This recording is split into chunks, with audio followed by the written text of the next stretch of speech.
What's up, guys? So I'm changing the wheel bearing out on this '07 Tahoe. As you can see, I'm checking the wheel bearing to make sure that's actually what the issue is. You can see we're getting a lot of movement out of it, and you can also hear it when I spin the wheel right here. I already went ahead and took the wheel off. Now what I'm going to do is take the nut that holds the axle in place off so I can get to the 3 bolts on the back side that hold the wheel bearing in place. I'm going to go ahead and take off the caliper bolts. So I left the caliper attached to the bracket. I just took the whole thing off in one piece. As you can see right here, I'm taking the bolts off right now.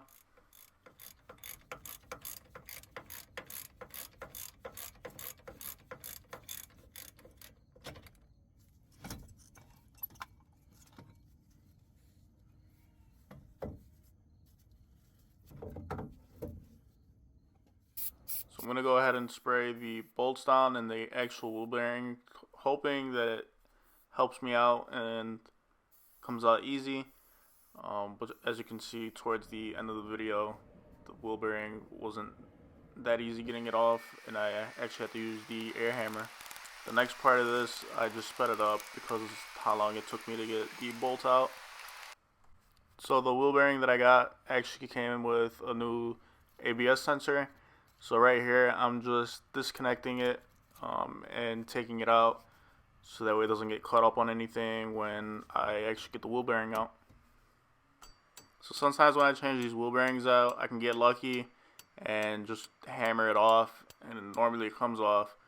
I noticed with the trucks, using a hammer on them doesn't really work out for me. I end up having to use an air hammer. I'm going to go ahead and say if you're attempting to do this job yourself, to at least have an air hammer to get this wheel bearing off. Even using the air hammer on this wheel bearing, it took me about an hour, if not longer, just air hammering it, trying to get it to come out. And that was with me spraying it down too.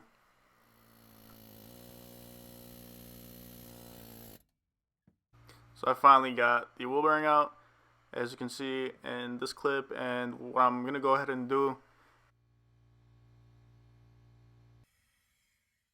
clean the surface where the wheel bearing actually sits, just to get that rust off of it, and I'm going to actually clean the inside of where the axle is sitting right now, and then I'm going to put anti-seize, so if this ever has to get changed out again, it should come out a little easier. So now it's pretty much just putting it back together the same way you took it off. Right now I'm putting the 3 bolts that hold the actual wheel bearing in place. They attach behind the wheel bearing. They're 15mm bolts, and like I said, it's just 3 of them. So as you can see, I'm putting them in right now. The top one, the ball joint was in the way, so I had to use an open-ended wrench to loosen that one and put it back together. But the 2 on the outside, once you push the axle through a little bit, you can just put a socket and ratchet on there and take them out like how you normally would. Don't forget to put the axle nut back on. I'm not sure how hard it's going to be to take this off without an impact. I usually just use an impact because it's easier. It's just a Harbor Freight electric impact, 1/2 inch. And it takes them off and puts them on, easy. And then also, when you put the rotor back on, I like to put anti-seize on the front of the hub, so that way when you go to change the brakes out, it doesn't, the rotor doesn't get stuck onto the actual hub assembly. And you're pretty much almost done with this job now. I didn't really get a good clip, but right here what I'm doing is actually connecting the new ABS sensor. Where it mounts to, everything went back on, but because the brake dust shield got pretty much destroyed from me trying to take the wheel bearing out, one of the mounting tabs was actually on that. So what I ended up doing was just zip tying it right there where the ball joint is, and it'll be fine. Other than that, it's pretty simple to change this out.